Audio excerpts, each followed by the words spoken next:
এই পৃথিবীতে যে জিনিস তোমার না ওটা যদি তুমি দখল করে নিজের আয়ত্তে নিয়ে নাও দুইটা ক্ষতি হবে। ওই দিন থেকে ফালাই সামিন না, তুমি আর আমার উম্মত নেই। কি কথা বুঝতেছে?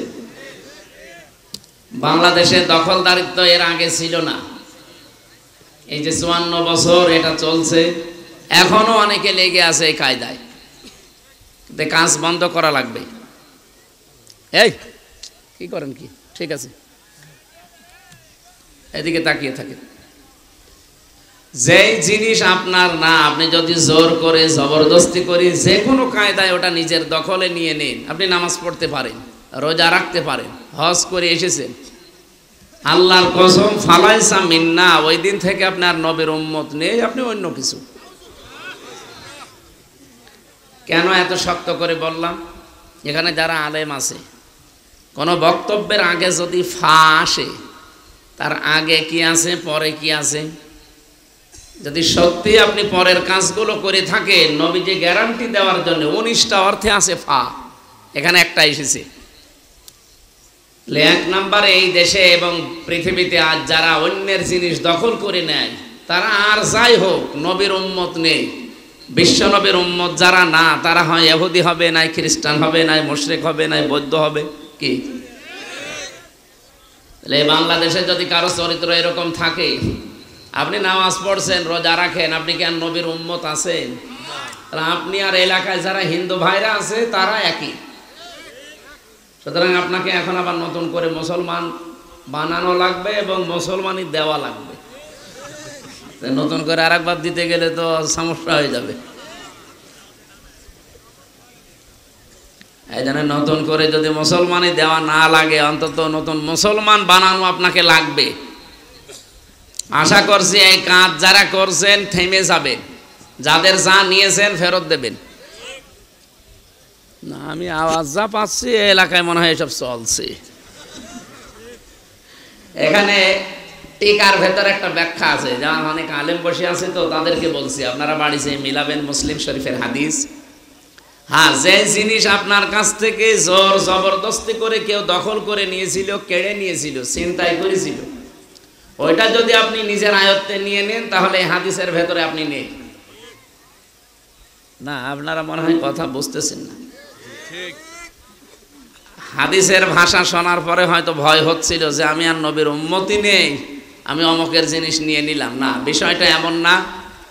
ব্যাখ্যা যারা করে, মুহাদ্দিস যারা, তারা লিখেছেন যে জিনিস আপনার ছিল কিন্তু সেটা অন্য কেউ দখল করে রেখেছিল, ছিনতাই করেছিল, কেড়ে নিয়েছিল, জোর জবরদস্তি করে নিজের আয়ত্তে রেখেছিল। এখন যদি আপনি ওইটা নিজের আয়ত্তে নিয়ে নেন, আপনি নবীর উম্মত থাকবেন না, বিষয়টা এমন না। সুতরাং আগস্টের 5 তারিখের পর থেকে এই দেশে যার যা অনেকেই নিয়েছেন বিভিন্ন জিনিস, আমরা নাম নিলাম না, এগুলো যদি সত্যি আপনার হয়ে থাকে, এই 15.5 বছরে হয়তো ওনারা নিয়েছিল, আপনি নিয়েছেন, আপনার গোনা নেই, কারণ আপনার জিনিস আপনি ফেরত পেয়েছেন। ইসলামী ব্যাংক যাদের ছিল তারা ফেরত নিয়েছে। যে মানুষগুলো এতদিন জোর জবরদস্তি করে খেত, এই ব্যাংক কি তাদের বাবার? যারা নিয়েছে তাদেরই, তাদের রক্ত ঝরানো টাকা দিয়ে ব্যাংক বানানো। আপনি এতদিন জোর করে জবরদস্তি করে দখল করে রেখেছিলেন, তারা এখন ওটা ফেরত পেয়েছে। সুতরাং এরকম পৃথিবীতে যত জিনিস আছে, যদি আপনার নিজেরটা আপনি ফেরত পান, তাহলে হাদিসের প্রথম অর্থ আপনার জন্য না। এটা টিকা বললাম। 2 নাম্বারটা কি?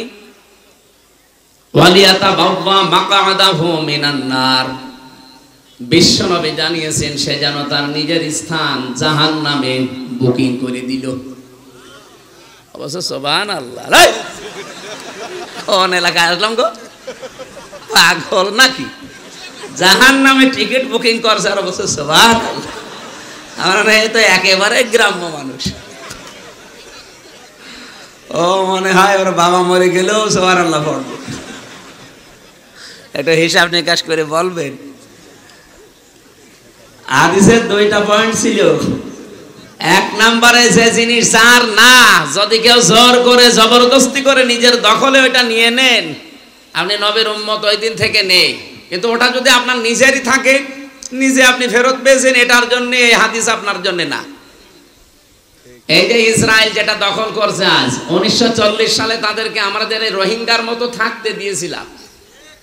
এই ফিলিস্তিনের মুসলমানেরা তাদেরকে দয়া করে থাকতে দিয়েছিল এই শয়তানদেরকে, আর এখন ওরা নিজেরাই তাদেরকে তাড়িয়ে দখল করে নিয়েছে। ওরা তো এমনিও জাহান্নামে যাবে। ওরা তো এই হাদিসের দ্বিতীয় পয়েন্ট 100% তাদের জন্য ওয়ালিয়াতা বাব্বা মাকাদাহু মিনান নার, সে যেন জাহান্নামের আগুনের ভেতরে তার নিজের একটা জায়গা তৈরি করে নিল। বলেন নাউজুবিল্লাহ। আমাদের জীবনে যে এরকম কিছু না হয়, কথা বুঝতেছেন ভাই? আজকে থেকে যারা এরকম কিছু আছেন আপনি ফেরত দিয়ে দেবেন। অনেকে বনের সম্পদ নিজের কাছে রাখে, মনে করে এ আর দেওয়া লাগবে। মাঠের জমি জায়গা হয়তো দেয়, বাড়ির জমি জায়গা অথবা সম্পদ যা আছে টাকা পয়সা দিতে চায় না। না, সাহাবা ইকরামের জীবনী পড়েছি, তারা এই আয়াত শোনার পরে ইউসিকুমুল্লাহু ফি আওলাদিকুম লিযাকারি মিসলু হাদ্দিল উনসায়াইন, আল্লাহর নির্দেশ তোমাদের এক ছেলে যা পাবে, দুই মেয়ে তাই পাবে। এটা পালন করতে গিয়ে তারা নিজেরা বোনের সম্পদ, মেয়ের সম্পদ এগুলো ভাগ গ্রহণ করতেন। রান্নার হাঁড়ি, কড়াই, এমনকি পানি খাওয়ার গ্লাস পর্যন্ত তারা আলাদা করে নিত, এগুলো ভাগ করত। আর আপনি বাড়ির জমিও দিতে চান না। অন্যের জমি জায়গায় যদি কেউ আত্মসাৎ করে, দখল করে নেয়, মেরে খায়, তাহলে তার একটা গুনাহ হবে। কয়টা? বলেন বলেন। জুলুমের গুনাহ শুধু। কিন্তু কেউ যদি নিজের বোনের জমি ফাঁকি দেয়, ভাইয়ের জমি ফাঁকি দেয়, ফুফুকে না দেয়, চাচাকে মেরে দেয়, ওর ডবল গুনাহ হবে। একটা হচ্ছে জুলুমের গুনাহ, আর একটা আত্মীয়তার সম্পর্ক ছিন্ন করার গুনাহ। এই দুই গুনাহ বাংলাদেশে চলছে না। ওটা তো আপনার আয়ত্তে থাকার কথা না, বোনেরটা আপনি নিজের নামে নিয়ে চালিয়ে দিচ্ছেন। মানে অনেকে মনে করে আমার ছেলে মেয়ে, আমার স্ত্রী পুত্র এদেরকে সুখে রাখার জন্য আমি এগুলো করছি। আরে ভাই, আপনি তো পাগলও না, জাতের মাতাল না, তালেও মাতাল না। আপনি এখনই মরে গেলে আপনার ছেলে মেয়ে এই যে অবৈধ সম্পদ যা রেখে গেলেন, এগুলো তো অবৈধই। অন্যের সম্পদ নিজে এই যে মেরে খাওয়া, এটা অবৈধ না? অনেকে মনে করে বোনেরটা তো এ মনে হয় অবৈধ না। কে বলিস আপনাকে? এটা আরো ডবল অবৈধ। এভাবে যারা রেখে যাচ্ছেন কি হবে বলেন তো? বাস্তবতা, আপনি মরে যাবেন, আপনার ছেলে, আপনার বউ, আপনার মেয়ে এই টাকা পয়সাগুলো এমন এমন জায়গায় ব্যয় করবে। একদিকে তো মেরে খাওয়ার গোনা আপনার আমল নামায়, আর ওরা আর একটা গোনা করবে, ওইটা ফিলাক্সি লোড হয়ে আপনার কবরে যাবে। তাহলে ডবল শাস্তি আপনার জন্য না? একটা গোনা শাস্তি কয়টা?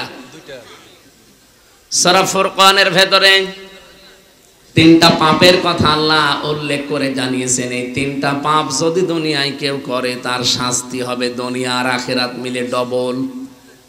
পৃথিবীর প্রতিটি পাপের শাস্তি হয় একটা, আর ওই তিনটা পাপের শাস্তি হবে ডবল।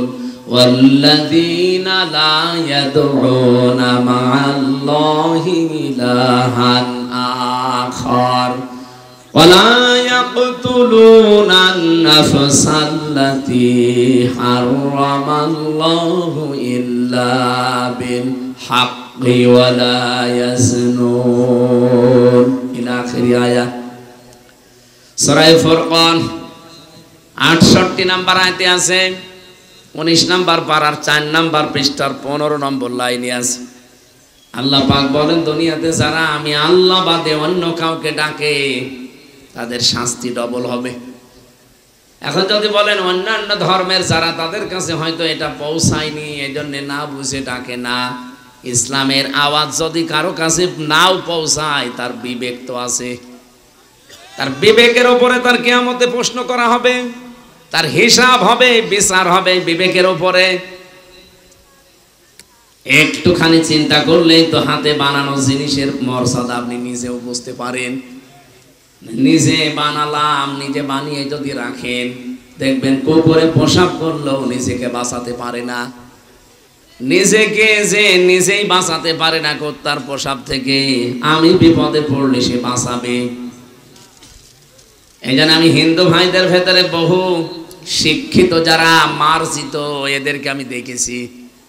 কিছুদিন আগে এক কলেজের অধ্যাপক, বিসিএস ক্যাডার, ওনারে বললাম, স্যার আপনার এই মুসলমান হওয়ার দরকার নেই, আমাদের ধর্মে জোর জবরদস্তি নেই, বাড়াবাড়ি নেই। হ্যাঁ, আমাদের ধর্মে যদি জবরদস্তি থাকতো আপনাকে আমরা পিটিয়ে মুসলমান বানিয়ে ফেলতাম। কারণ আমরা এদেশে 92 ভাগ আর আপনারা মাত্র 8 ভাগ, তাও 8 ভাগও না, অন্যান্য জাতি আছে না আরো, সেই হিসাবে হিন্দুরা খুব বেশি হলো 4 ভাগ হবে, আর ওই 2 ভাগ হয়তো খ্রিস্টান আছে, ইহুদি আছে, বৌদ্ধ আছে, আরো বিভিন্ন জাতি আছে। সব মিলে আপনাদের অবস্থান এই দেশে যা, পিটিয়ে হলেও মুসলমান বানিয়ে ফেলতাম, কিন্তু আমাদের ধর্মেই তো এটা নেই। কি কথা বলেন না কেন? আমাদের ধর্মে এটা আছে।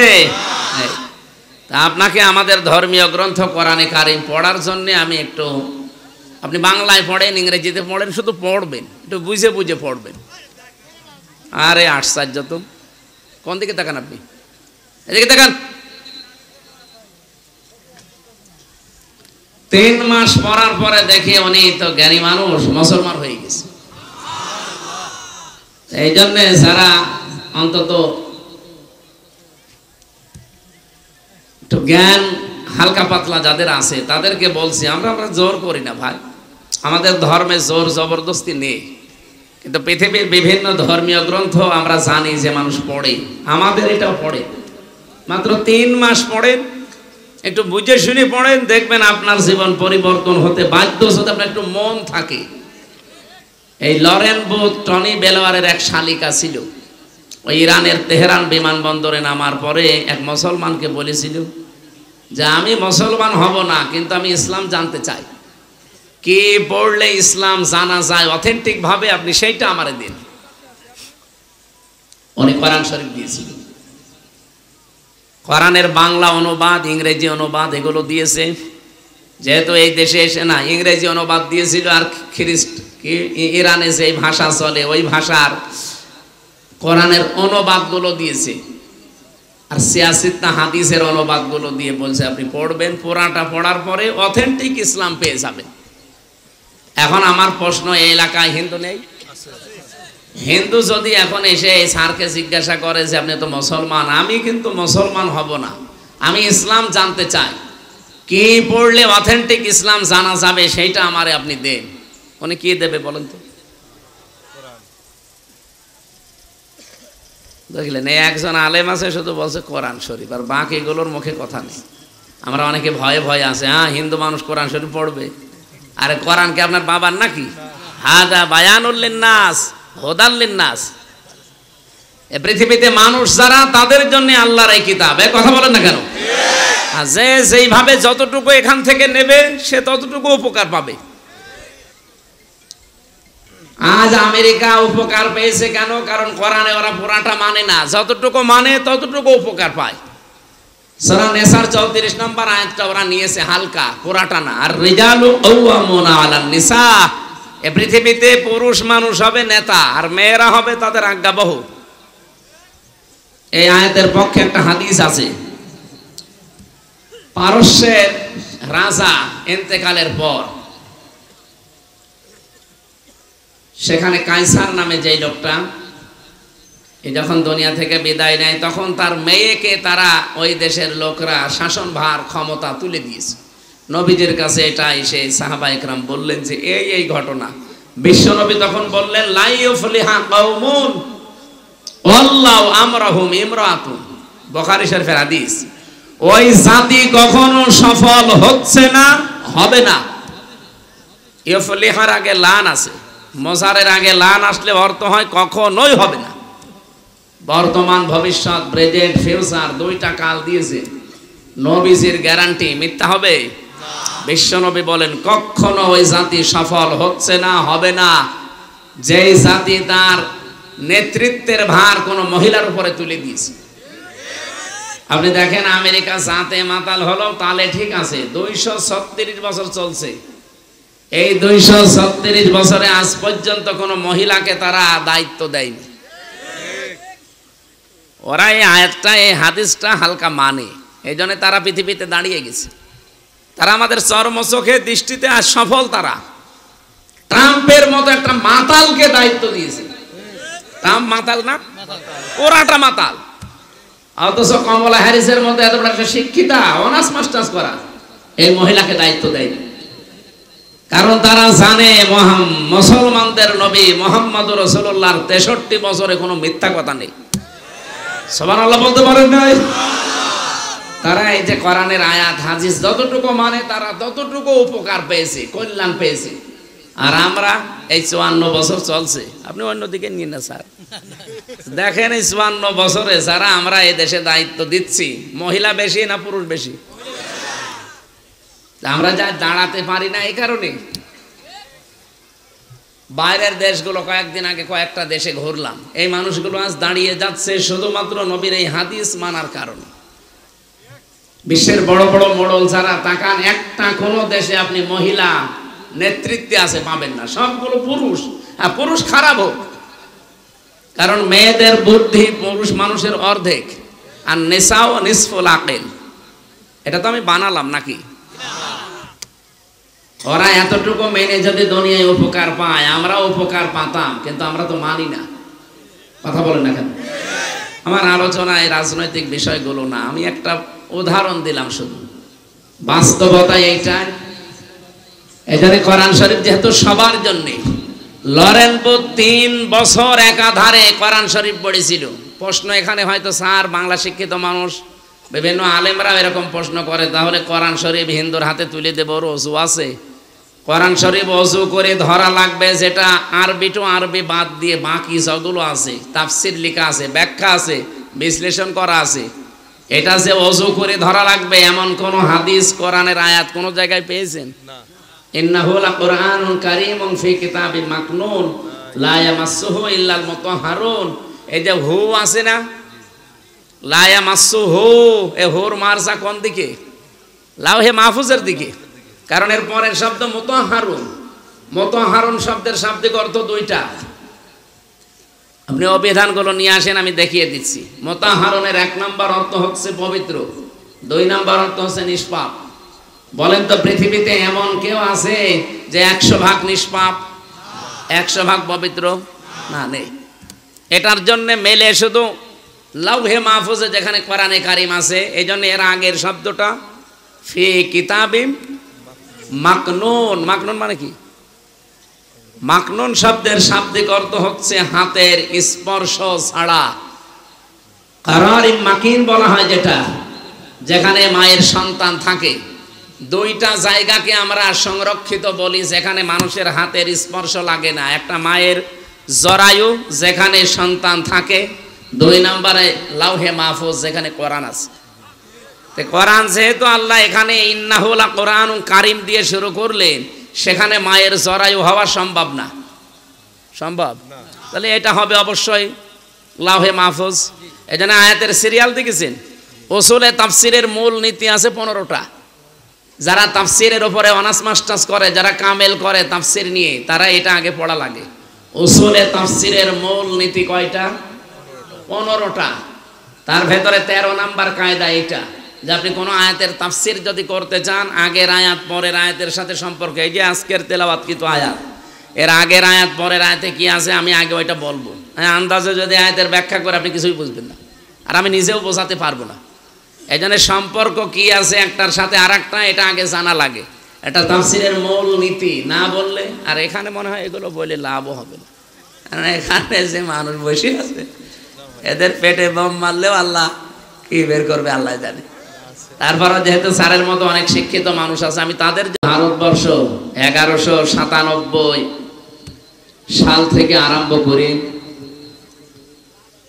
এই যে 2025 পর্যন্ত চলছে।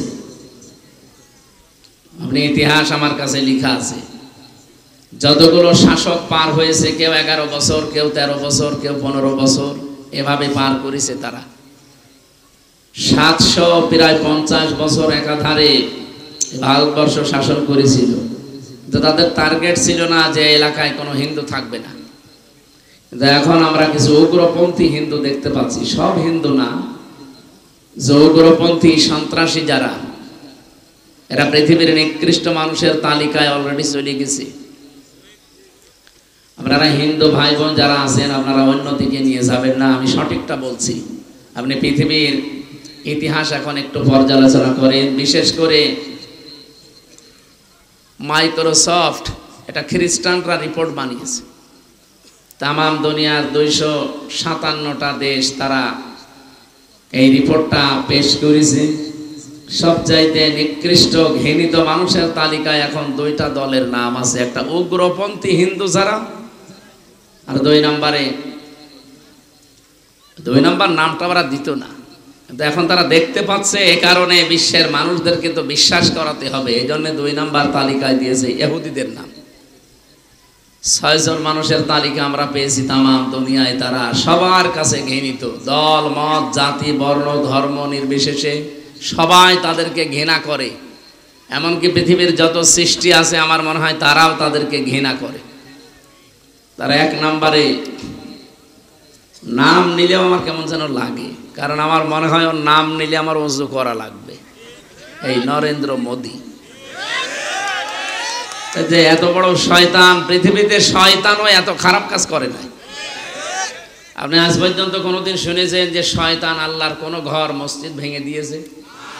অথচ ভুয়া ধোয়া তুলে বিভিন্ন জায়গায় বলছে এখানে মন্দির ছিল আগে, 500 বছর আগে, আমরা এটা ভেঙে মসজিদ বানাবো। একটা কথা হইল, ভারতের অনেক হিন্দু পর্যন্ত তাকে এখন ধিক্কার জানাচ্ছে যে একই মানুষ না কসাই। কসাইও তো এত নির্দয় না যে আল্লাহর ঘর তারা ভেঙে ভুয়া ধোয়া তুলিছে। যদি সঠিক হয়তো তাও তো মেনে নিতাম। বাংলাদেশের যত মন্দির আছে এক গ্রামও হয়তো মন্দির থাকতে পারে। এখন যদি আমরা বলি যে 1000 বছর আগে এখানে মসজিদ ছিল, আমরা এটা ভেঙে এখন মসজিদ বানাবো, আপনারা মানবেন? আর এটা ঠিক হবে? আমাদের বাপদাদা পূর্বপুরুষ যারা বিভিন্ন জায়গা তারা ওয়াকফ করে গিয়েছিল, এই ওয়াকফ আইন বাতিল করে দিয়ে তারা এখন নিজেরা এই সমস্ত জায়গাগুলো দখল করছে। আমি একটা হাদিস পড়েছিলাম না, মুসলিম শরীফের হাদিস, এই মাইক তো মনে হচ্ছে সেরকম মাইক না, রওশনের সাথে মতো মুখ সরালে আর শোনা যায় না।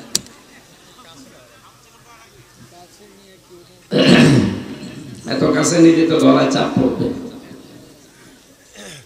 বাতাসও তো সেরকম আসে না, গা ঘেমে গেলে তো সমস্যা হয়ে যাবে।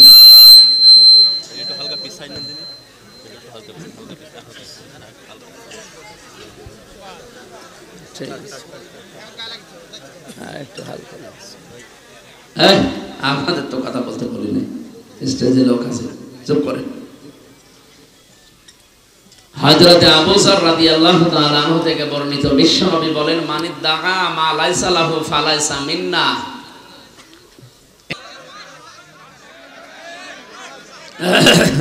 কথা বন্ধ করুন।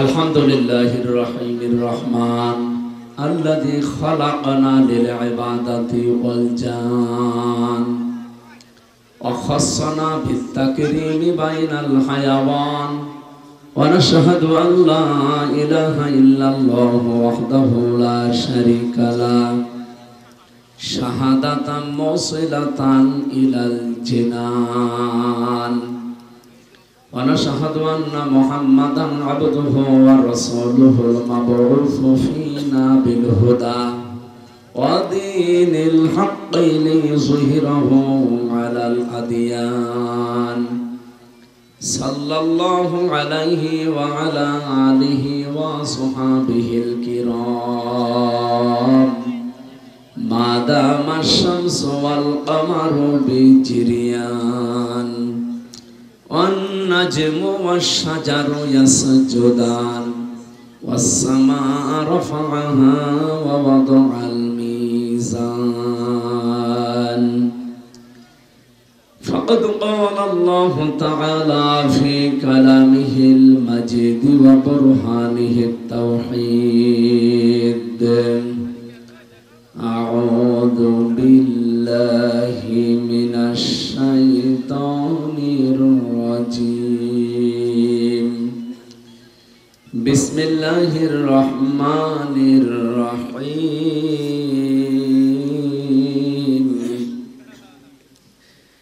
إن الذين قالوا ربنا الله ثم استقاموا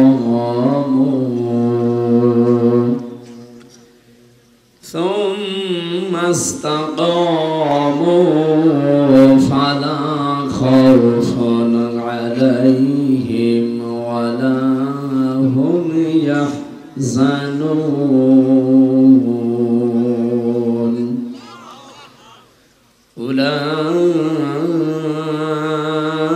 أولئك أصحاب الجنة خالدين فيها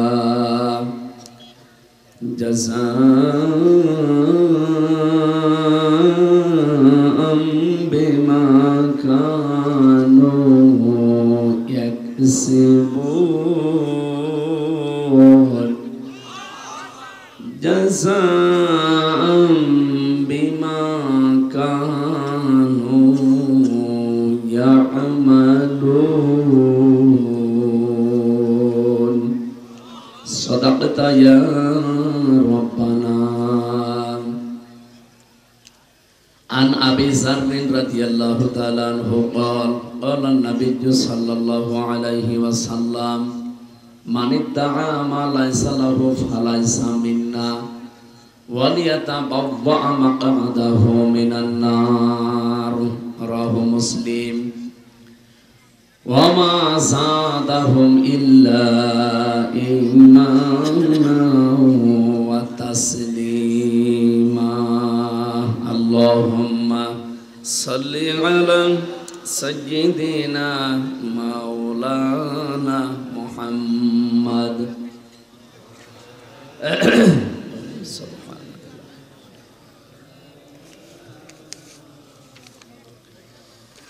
আলহামদুলিল্লাহ, সিরাজগঞ্জ জেলার তাড়াশ থানার অন্তর্গত চৌবাড়িয়া যুব সমাজের উদ্যোগে মহাবিশ্বের মহাবিশ্বয় আমাদের মালিক আমাদের মনিব মহান রব্বুল ইজ্জাত ওয়াল জালালের মুখের পবিত্র বাণী কোরআনে কারীম তাফসীরুল কোরআন মাহফিলের স্বনামধন্য সভাপতি বিশিষ্ট শিক্ষাবিদ জনাব অধ্যাপক আমিনুর রহমান টুটুল, সাবেক সাধারণ সম্পাদক তাড়াশ উপজেলা বিএনপি, হায়াতে তাইয়্যিবা সিহাতে কুল্লিয়া কামনা করছি আমিন। প্রধান অতিথি বিএনপির চেয়ারপারসন বেগম খালেদা জিয়া, তার উপদেষ্টা এবং সাবেক সংসদ সদস্য জনাব আলহাজ আব্দুল মান্নান তালুকদার, বিশেষ অতিথি অনেক মানুষের নাম আপনারা দিয়েছেন, বিশেষ করে আফসার আলী ভাই, সাকলাইন ভাই, অধ্যাপক সাইদুর রহমান ভাই সহ সম্মানিত ব্যক্তিবর্গ, এতক্ষণ যিনি আলোচনা রাখলেন গাইবান্ধা থেকে আগত ইসলামিক চিন্তাবিদ মুফাসসিরে কোরআন মাওলানা গোলাম রব্বানী যুক্তিবাদী, সম্মানিত অতিথি জনাব আলহাজ আবু হানিফ, জনাব আব্দুস সাত্তার মোল্লা, আতালাল্লাহু উমরাহু ওয়া বারাকাল্লাহু ফি হায়াতি আমিন। মঞ্চে বসা সম্মানিত ওলামা ইকরাম, সামনে বসা মুসলমান ভাইরা, পর্দার আড়ালের সম্মানিত মা এবং বোনেরা, অন্য ধর্মের যারা আছে সবাইকে আমাদের কোরআনের অনুষ্ঠানে ওয়েলকাম জানাচ্ছি। ওয়াইন আহাদুম মিনাল মুশরিকিন আস্তাজারাকা ফাজিরহু হাত্তা ইয়াসমাআ কালামাল্লাহ সুম্মা আবলিগহু মা'মানা। এই কথা বলেন কেন আপনি? দাঁড়িয়ে আছে, দাঁড়িয়ে থাক, বসেন, জায়গা পেলে বসেন, না দাঁড়িয়ে থাকেন। অন্য ধর্মের বিভিন্ন ভাইরা বোনেরা যারা বিভিন্ন জায়গায় আছেন আপনাদেরকে ওয়েলকাম জানাচ্ছি। কোরআন আমাদেরকে নির্দেশ দিয়েছে, হে নবী, মুশরিকরাও যদি কোরআনে কারীম শুনতে আসে আপনি তাদেরকে সহি সালামতে নিরাপত্তার সাথে ব্যবস্থা করে দেবেন, শোনা শেষ হয়ে গেলে বাড়ি পর্যন্ত তাদের পৌঁছিয়ে দেবেন। সুতরাং পৃথিবীতে পরধর্ম সহিষ্ণু এই একটাই ধর্ম আছে, তার নাম ইসলাম। এই যে